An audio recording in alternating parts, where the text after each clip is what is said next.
It's a time to play. So Maiden loves to play. She wants to party. She wants to make. She wants to beautify. She wants to have sex. She wants to dance and sing and really enjoy her body and the possibilities, the opportunities of life. So this Maiden springtime is deeply energetically connected to the time of our menarche. Menarche being the rite of passage of our first period, the maiden phase of our lives. If you struggle later on in your cycle, it might be because there are some really present shadows lurking in your pre-ovulation phase that need your attention. Welcome to Wild Flow, the podcast with me, your host, Charlotte Pointeau. I'm a wild feminine cycle coach here for the awakened woman who is ready to reclaim her body, menstrual cycle and feminine power, and to live, love and lead in flow with nature's wisdom. In this podcast, I'll share how you can live in sync with your menstrual cycle and life seasons, heal your relationship with your womb and rites of passages, and embody your wild feminine as a multi-passionate woman in life, mothering and business. It's your time to flourish as a cyclical being in this modern world. Are you ready? Let's flow.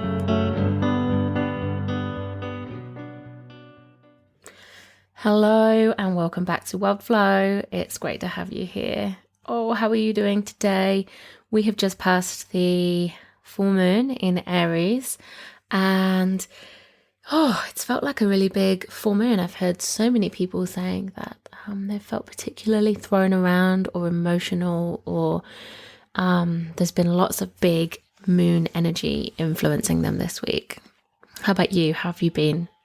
Depends when you're listening to this, of course, but just checking in with what the moon's doing in the sky as you're listening and noticing whether you've been noticing the moon, how you're feeling about it, and where you are in your cycle. Whereabouts in your cycle are you today?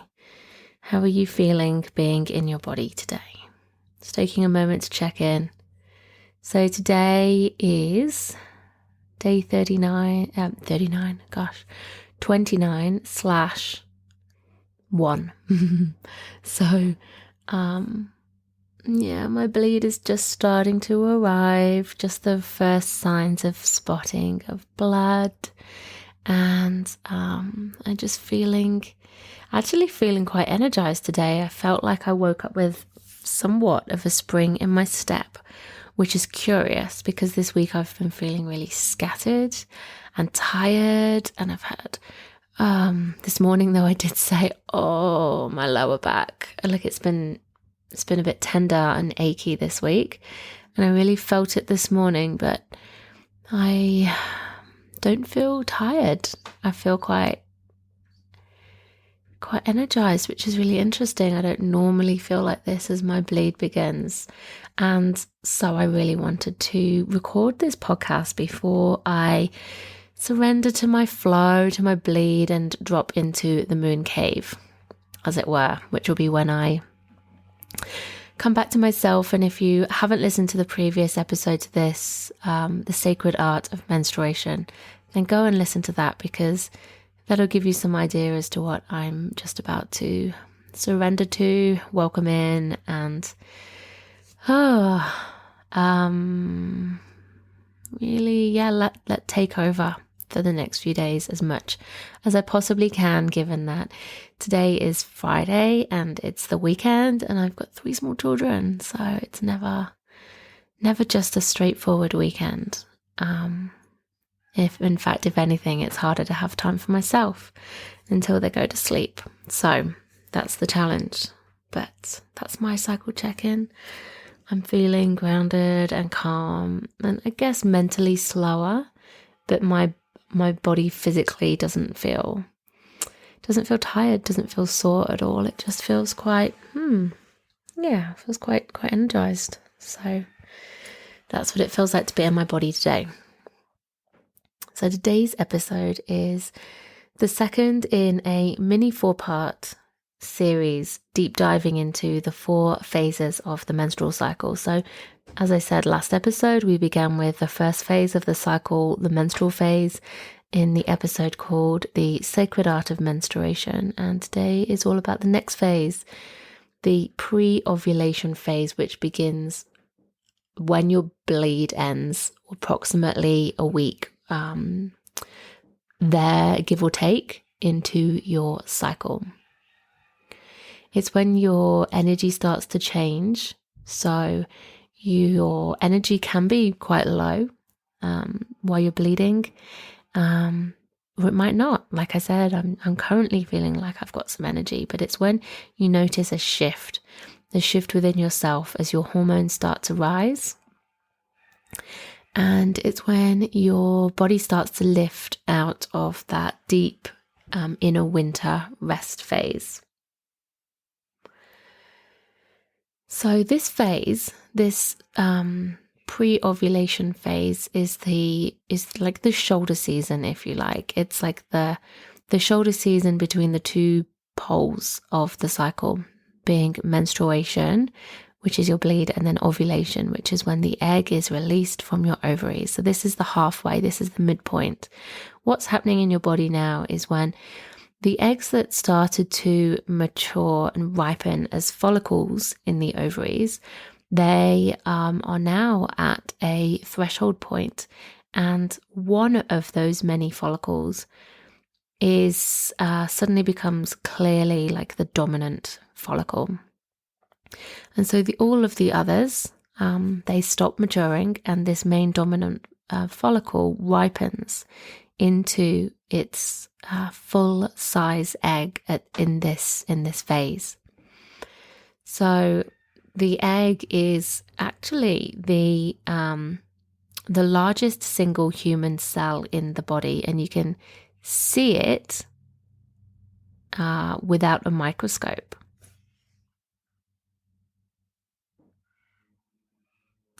Yep, technically you should be able to see an egg cell with the naked eye because it's about 10 times the size of the next biggest human cells, which are fat cells in the body. So in this phase, the dominant egg is ripening and growing to its full size. And this egg is going to be potentially released when ovulation occurs in the next phase of the cycle, which is the ovulation phase. And that's triggered by hormones reaching a threshold point. And we'll come all onto that in the next episode. So what's happening is that in order to help this egg ripen, hormone levels are rising, and predominantly this is orchestrated by the female reproductive hormone called estrogen, and this is being released by the growing follicles themselves. So the bigger the more follicles, and the bigger these follicles are growing, the more estrogen they make, and then the more that they encourage these follicles to ripen.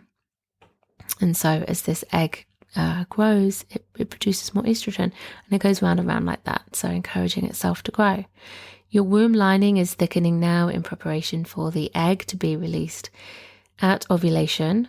And this beautiful, rich womb lining is full of nutrients and everything that this egg needs to be nested and comfortable and cozy and nourished in the second half of your menstrual cycle.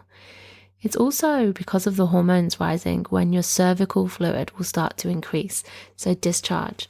This becomes thicker, whiter, creamier. It's infertile fluid, but you'll start to notice, whereas in your menstrual phase you might not have noticed any at all because it would be tiny amounts and perhaps mixed in with your blood. Now you'll start to notice it, and it's that white cervical fluid that's quite thick and creamy like lotion, and this is a sign that your hormone levels are rising and that your body is in this pre-ovulation phase. So other signs that you are in this pre-ovulation phase, your natural energy will start to rise, and it will start to rise slowly at first, but it's this marked shift of focus moving outwards. So in the menstrual phase, our focus is very inwards. We have this potential to be very introspective and dreamy and very in our own inner world. Whereas now that focus is starting to be pulled slightly outwards. And it's when we might notice a desire to suddenly be back out in the world as well. And this might not happen immediately for you, but you might notice a transition phase, like another separate phase or window as you move from the inwards to the outwards. A transition phase of re-emergence from hibernation as you steadily are turning back round to look outwards at the outwards worlds again. Really, you've got to feel ready to face the world in your own time, and so you can't rush this part, or it can lead to all kinds of like frustration and all kinds of challenges, which I'll explain to you, the common ones that I see. But the number one issue that I have noticed with the women who I work with privately in my one-to-one coaching, it's not actually PMS in the premenstrual phase. It's actually challenges with this phase, this re-emergence here. And boy, do I relate. I do. I have a challenge in this phase, and I'll tell you why. But even when somebody does have epic, like really present PMS, so premenstrual syndrome, and that includes mood, irritability changes, feelings of anger, even rage, resentment, like kind of irritability and stickiness and inner frustration. Can also be things like bloating and having cravings, maybe even anxiety can come up as well. So there's all kinds of symptoms that are associated with this premenstrual syndrome, as it's called, that shows up in the premenstrual phase. But I often find that if somebody experiences those kinds of challenges in their premenstrual phase, that actually often it stems back to how they experience this spring phase, this pre-ovulation phase of the cycle. So take note, love, if you are experiencing PMS, just make a little reminder, a little note to yourself to check in with how you go at the start of your cycle. Generally, are you a go too hard, too soon kind of gal? Because if so, then this is going to be a good episode for you to tune into. So often, the natural energy pattern that's commonly present or emerging in this pre-ovulation phase includes increased creativity. So as your hormones are rising and your focus is coming back out into the world, you can feel this sense of possibility and creativity, and this urge to start to make, do, and be in the world again. It can be a time of increased resilience as well, when you feel less thrown around by, sensitivities to perhaps what somebody says or what's going on in your world. You feel a bit more resilient. And it's also a time when, as your hormone estrogen rises, you have a need to be sociable and to connect with other people again. This includes intimacy with others, sexual partners, family, friendships. It might also be clients. And if you hang around on Instagram a bit like I do, it might be when you suddenly wonder, after taking time off during your bleed, like, what's going on in the world again? Like, where are all my online peeps at? What's going on in my in-person friendships and my online communities as well? What's going on? It can be a time when your brain starts to get a bit clearer. And like I say, with these ideas coming through, this creativity, you might have new ideas, big, bold ideas, all the possibilities. And this is really curious because it's the time of the maiden. So archetypally, the maiden, who's that young girl, that young 0 to 25-year-old self. she really mirrors this potential and wonder that we can feel at the world. And just to mention these archetypes, so the 4 archetypes of the female life cycle, so Maiden being the first one, it represents age 0 to 25. Then we move into the mother phase of life, which is 25 to 50, regardless of whether you have children. After that, it's post-menopause. It's the time of the wild woman or the enchantress or the Marga woman, which means magician. And that is 50 to about 75. And then 75 plus is the season of the crone. So each one of these archetypes lines up with a phase of our menstrual cycle as well. And so this phase of the cycle is mirrored by the maiden. So the maiden is young, she's naive, but she's ever hopeful and optimistic. She has dreams and lofty goals, and the world is her oyster. She's trying to work out what the world is all about and what her place is in it and what might be possible for her. Her future is all ahead of her. Anything could happen. So we can really channel this vibe in this phase of our cycle. So what can be possible for you this cycle? And if the limits that you perceive that exist to contain what's possible for you in your life, what if these weren't there? What if these limits aren't really there? Can you get into the quantum limitless world where anything could be possible? What would you do? Who would you be? How would you live? What decisions would you make? So when you embody this maiden energy, it's using this creative potential, this unlimitless potential to dream and vision and bring whatever you most desire into the world. The archetype of spring, so this is really commonly called the spring phase, remembering that we've got the biological names of the cycle, the menstrual phase, pre-ovulation phase, ovulation, and premenstrual. We've got the archetypes of the female life, which are maiden, mother, crone, enchantress, crone. And then we've got the seasons of the year, winter, spring, summer, and autumn. And these all mirror and overlap. So the pre-ovulation phase being the time of the maiden and of spring. And the archetype of spring paints a picture of this time being for new life, of growth.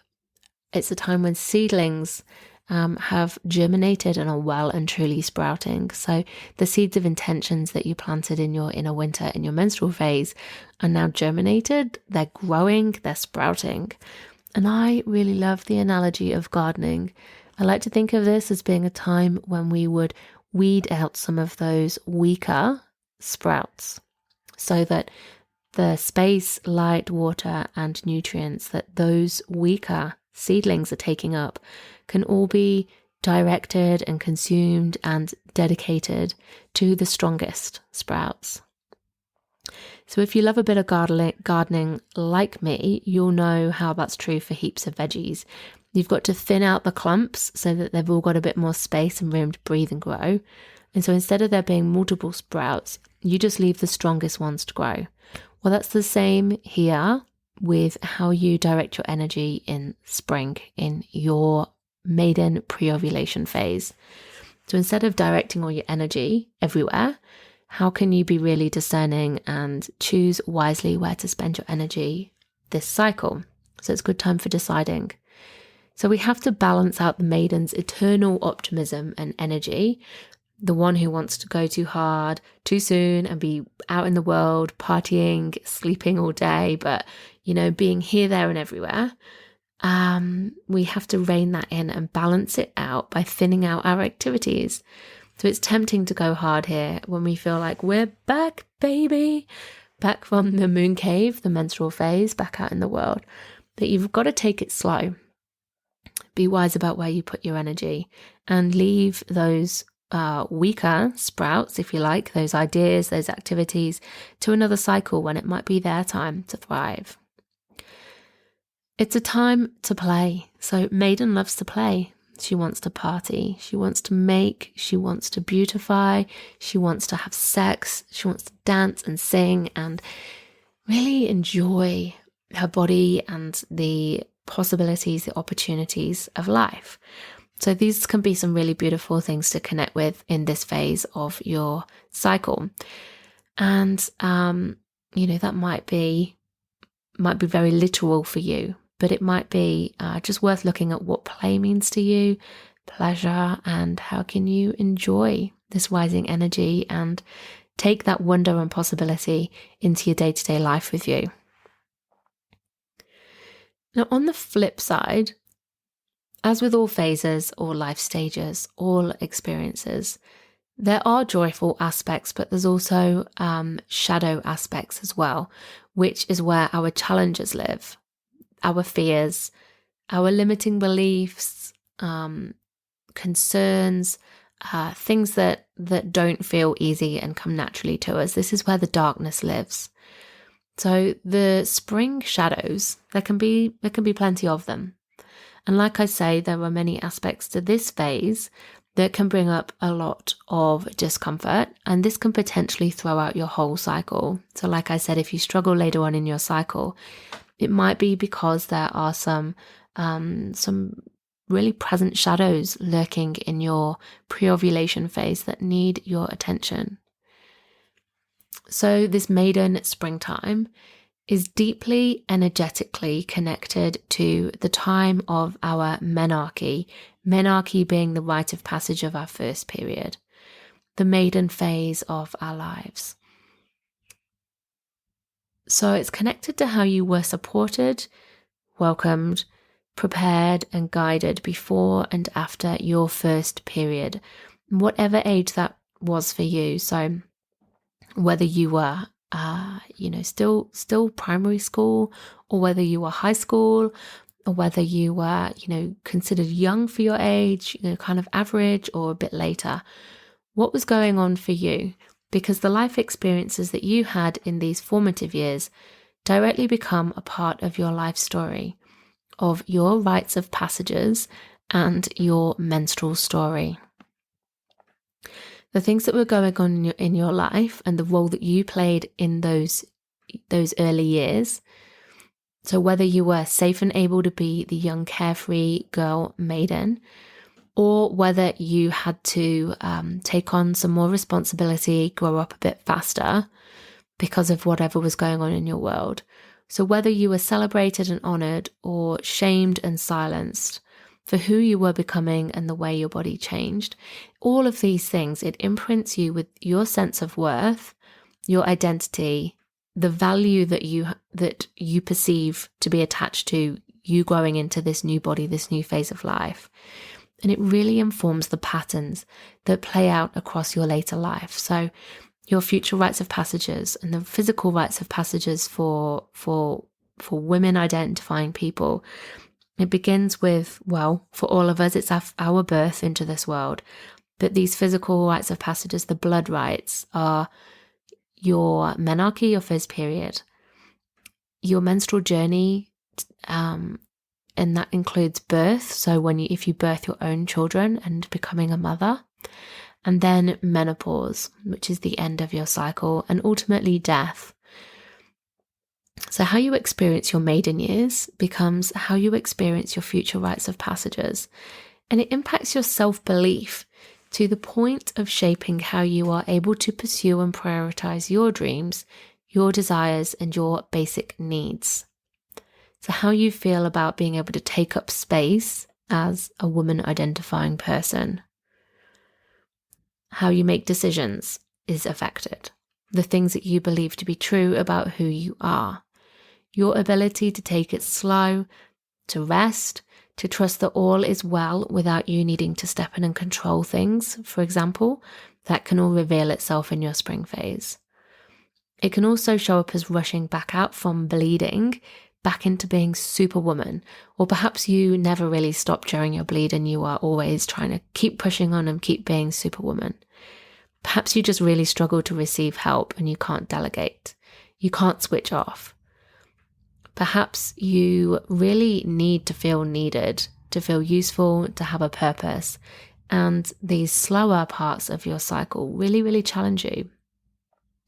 So maybe this means that you just don't have that darker, slower balance to that half of your cycle, and you never really have this sense of re-emerging because you never really went into that cave to start with. Perhaps it's about how able you are to receive pleasure or feel pleasure in your body. Perhaps you're not able to surrender to chaos and the unknowns of life. Perhaps you have a feeling that you want to do it all, be it all now. You want to be everything to everyone all the time. If this is you, this is such a common experience for so many women. I can't tell you. This comes up with so many of the women who I work privately with. The premenstrual and the pre-ovulation phases are linked. So if you do struggle in one phase, there might be things to explore in that phase and in the opposite phase as well. And this can also mean that if you struggle to feel whole, confident, loved, and welcomed in your menarche, this can reappear at your menopause. Also, childbirth. And so, as with all things, doing the deep inner work to address things from your past, how it has been, the pattern and story that's been experienced and laid out for you. It's really powerful to look at that, to address things so that you can change the future before you get there.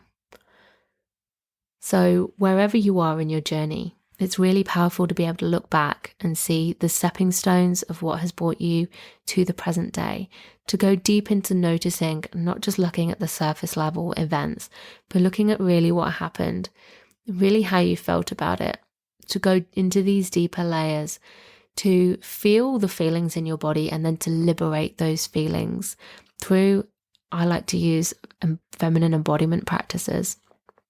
And I've been guiding clients to do this work for themselves and to let go of these stories and to reconnect with the womb, with their menstrual journey, with their feelings of worth and identity as the person that they are today, to reshape, redefine, to open up new possibilities for the future. It's very powerful stuff. And so, with this in mind, I would love to invite you to journey with me. So across the month of November, and this is 2021, I would love you to come and explore your menstrual journey, your maiden experience in menarche, to connect deeply to your womb story, to bring light to it, to spot the patterns and stories playing out, and invite you into a liberating, healing process so that you can essentially course correct, redefine your relationship to your womb, to your menstrual journey, to your rites of passages for the future. For your future, for your children's future, and for the future of your lineage. It's healing the ancestors before you and their experiences that are passed on, because patterns are intergenerational as well, not just through your lifetime, but through this red thread, which is this idea of the mother line. And so it's healing and opening new possibilities for the future as well. So I'd love to tell you about this journey that I have created. It's called Making Her Story. Her story, not history. Making her story. Beginning on the new moon of the 5th of November, I'm holding a 1-month journey. And this container's opening on the new moon. And at this point, you'll receive access to an online portal containing initiation, featuring ritual to set your intention, reflective journaling, and a guided dream journey to meet your inner maiden and to go back in time and to look at what was. 1 week later, we'll gather online in circle at the waxing moon on the 11th of November for a circle to share stories, wisdom, healing words, and to let our maidens be heard and loved. Then, a week later at full moon, we'll give thanks for all that has been. We'll extract the medicine from our stories and release through ritual all that is no longer needed and that we don't want to carry on with us. And then we will cast our eyes to the future, reclaiming our womb, our intuition, which lives in our womb, sovereignty, our right to choose and discern and be in control of our lives, and create intentions to revision our menstrual journey and rites of passages yet to come in the future. So this is 4 weeks over 1 moon cycle. It's 4 weeks of online course materials, including rituals, guided embodiment practices, playlists, and different practices and activities to bring you into bodily safety so that you can move and express and release what you're feeling within in safety. 2 online circles, one at the end of week 1 on Thursday the 11th of November, and then another one to close just prior to the new moon. So this will be on Thursday the 2nd of December. And these spaces will be a place to come together, to share, to ritualize and sit in ceremony together. You will be given access to a private Facebook group container to be guided, held in the community of others who are walking the same path, a beautiful, healthy, mature sisterhood space where you are safe and able to share what's coming up for you and to be witnessed in your process. There's also going to be an option for you to book an additional one-to-one space with me so that I can hold you. We can connect through feminine embodiment and journeys to explore what's really coming up for you. If you would like to have that, that's a completely optional extra. And if you would love to grab a special offer on this, then you can come and join our free Facebook community, which is called the Wild Flow Circle. And this is a community where we have got incredible women who are fascinated by menstrual cycle awareness, interested in the rites of passages, the moon and earth's rhythms, and who are together in this beautiful, supportive space. So if you would like to come over and join us there, you will get access to a member-only offer on this journey making history. And if you don't want to join, you are able to just come straight over and enroll in Making History right now. All the links are in the show notes. This is such powerful work. I have used this process with clients, with groups, in person and online, and I have done it personally for myself. It's something that we do some of as well in the First Moon Circle facilitator training, and it's incredibly powerful. The women who do this work cannot believe all that was locked up inside. They didn't know it was there. They didn't quite grasp the power of what needed to be acknowledged, to be witnessed, to be felt, expressed, and liberated, so that they could create this new relationship with their womb and their body, to inhabit their body and to feel like they're more empowered to move through the rest of their menstrual journey and lives with full presence in a beautiful, right relationship with their body and cycle. And they didn't know that they needed to do this until they had done it. It's powerful, powerful work that's healing multiple generations, and it will set you up for a beautiful, empowered, love-filled, trust-filled, and embodied future as well. So I would love you to come and join us. We're starting really, really soon. So we're starting on the 5th of November. Come and join us. Come and join us. I hope you do. Okay, loves, I hope this episode's been useful for you to connect with what's present for you in this phase of your cycle, and also to get a sense of what can be underlying. So when we're looking at our cycle, it's not just the symptoms, like the surface symptoms. It's all these layers underneath that connect back to our past and to our ancestry as well. Your cycle holds so much power. And so if you are feeling like you want to get deeper, to get more intimate with your cycle, to really shift patterns, to enjoy your cycle more, to perhaps heal some of the emotional symptoms and experiences that come up for you, or even just to to reclaim and get more intimate with your womb, then this is going to be really, really special for you. Next week, we're going to be talking about the ovulation phase of your cycle, which is for some people with a monthly or thereabouts cycle, this will be about the midpoint. But for others, ovulation might come a bit later. And that's because ovulation gets delayed when our hormones don't rise.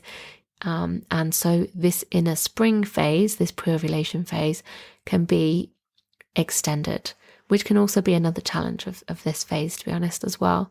And as somebody who's been having long cycles myself, my pre-ovulation phase has been lasting weeks and weeks. So again, that stamina and sustainability can be really challenged and contributes to some of the challenges that I feel in this time. Okay, my loves, wishing you well. Hope to see you in Making History. Otherwise, catch you next week. Goodbye. Thank you so much for listening in. If you're loving this podcast and you'd love to help me spread the wisdom shared, please leave a review or rating or share this with somebody who you think would love to listen in. I'm really passionate about creating ripples of change and getting this information to more women, girls, and people with a cycle so that they can reclaim their cyclic natures too. And if you'd love to dive in deeper with learning more about how to connect with your cycle and rites of passages, come and join our free Wild Flow Circle community or choose a course and learn with me on my online learning hub. All the links are in the show notes. And until next time, be well and go with the flow of your cyclic nature.